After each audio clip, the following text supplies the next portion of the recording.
Всем привет! Недавно в Warzone прошел ивент, посвященный выходу новой Call of Duty Vanguard, в рамках которого вам нужно было уничтожить бронепоезд, который приехал из прошлого, а в конце вам показывали трейлер игры. Если вы не играли или не смотрели трейлер, то обязательно посмотрите мое видео по всплывашке в правом верхнем углу экрана. А сегодня, как и обещал, я расскажу вам все, что нас ждет в новой Call of Duty. Погнали!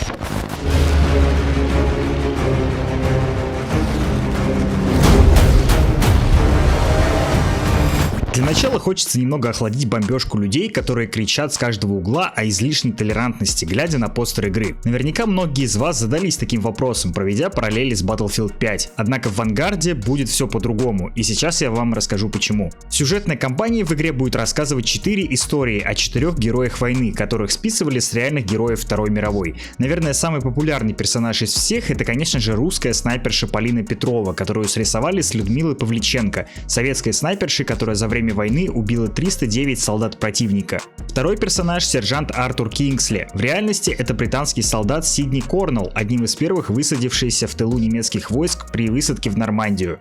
Вернон Митчелл послужил созданию капитана Уэйда Джексона. Вернон был американским летчиком, внесшим огромный вклад в победу ВС США в битве у Мидуэй. И последний герой игры — младший лейтенант Лукас Рикс из Новой Зеландии, историю которого списали с Чарльза Апхэма, пехотинца, участвовавшего в ключевых сражениях за Северную Африку. Играя за данных 4 персонажей, мы пройдем 4 истории, посвященные Западному, Восточному, Тихоокеанскому и Североафриканскому фронтах. В целом, мне кажется, это довольно похоже на кампанию в Battlefield 1, которая, кстати, была очень даже неплохой и интересной. Самых глазастых, посмотревших трейлер, наверняка интересует, откуда на полях Второй мировой валяются нашивки опергруппы Task Force, в которой вообще-то служит Прайс в современной войне. Все наши герои являются уникальными бойцами, которые и сформируют ту самую Task Force, которую мы знаем по современной войне. Welcome to Champion Hill, friends. Knock out the other teams to win the day. Сюжетная кампания — это, конечно, хорошо, но отдавать 6000 рублей хотелось бы за что-нибудь еще.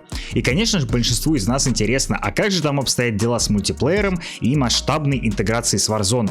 Самое главное, что вам нужно знать, это то, что новая Vanguard разрабатывается на улучшенном движке MV19, а это значит, что интеграция с Warzone пройдет абсолютно бесшовно. Нас ждет еще более хорошая графика и уже всем знакомое управление. Из нововведений в мультиплеере разработчики обещают добавить новые механики, влияющие на игровой процесс. Например, динамическое окружение, стрельбу вслепую и динамическое разрушение, которое каждый раз будет разным. Так что это, торнадо из Battlefield, давай подвинься тут. Также обещали добавить динамическую систему теней, взрывные бочки и разрушаемые стены. Также в сетевой игре вернуть систему оружейник, а также добавят новый уникальный режим Champion Hill, про который, скорее всего, расскажут 25 августа в рамках игровой конференции Gamescom, которая начнется в 21 час по Москве. На ней же, кстати, покажут прохождение одной из сюжетных миссий, так что обязательно, прям сейчас, поставь это видео на паузу, спустись немного вниз и подпишись на мой Twitch, где я 25 числа буду стримить данное мероприятие.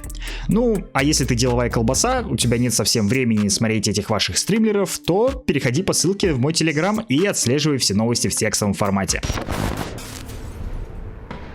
Что касается Warzone, то тут нас ждет очень много всего. В первую очередь это, конечно же, целая пачка нового оружия из Второй мировой. И самое классное, что арсеналы Cold War и MV19 никуда не денутся, и с ними тоже можно будет играть. А если учесть, что разработчики сейчас активно занимаются балансом всего оружия, то я не думаю, что нам стоит слишком переживать за новый баланс. Вторая классная новость: Activision прислушались к игрокам и будут кардинально решать проблему с читерами. Уже сейчас в Warzone стали банить по железу, а не просто аккаунты. Торговые площадки по продаже читов активно закрывают, а к выходу новой Vanguard сделают новый античит, который, по слухам, занимаются те же люди, которые делали античит для Valorant. А уж там античит довольно суровый. Ну и, конечно, нам уже всем немного поднадоела карта Verdansk 84, поэтому с выходом новой Call of Duty для Warzone сделают полноценную новую карту. Правда, введут ее, скорее всего, не на старте, а немного попозже.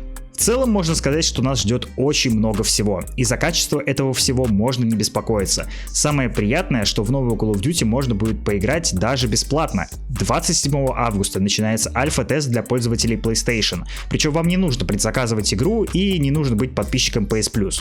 А что же ждет пользователей ПК и Xbox? Все еще лучше. С 10 по 13 сентября пройдет бета для предзаказов PlayStation. С 16 по 17 сентября откроется бета для тех, кто сделал предзаказ на Xbox и в Battle.net.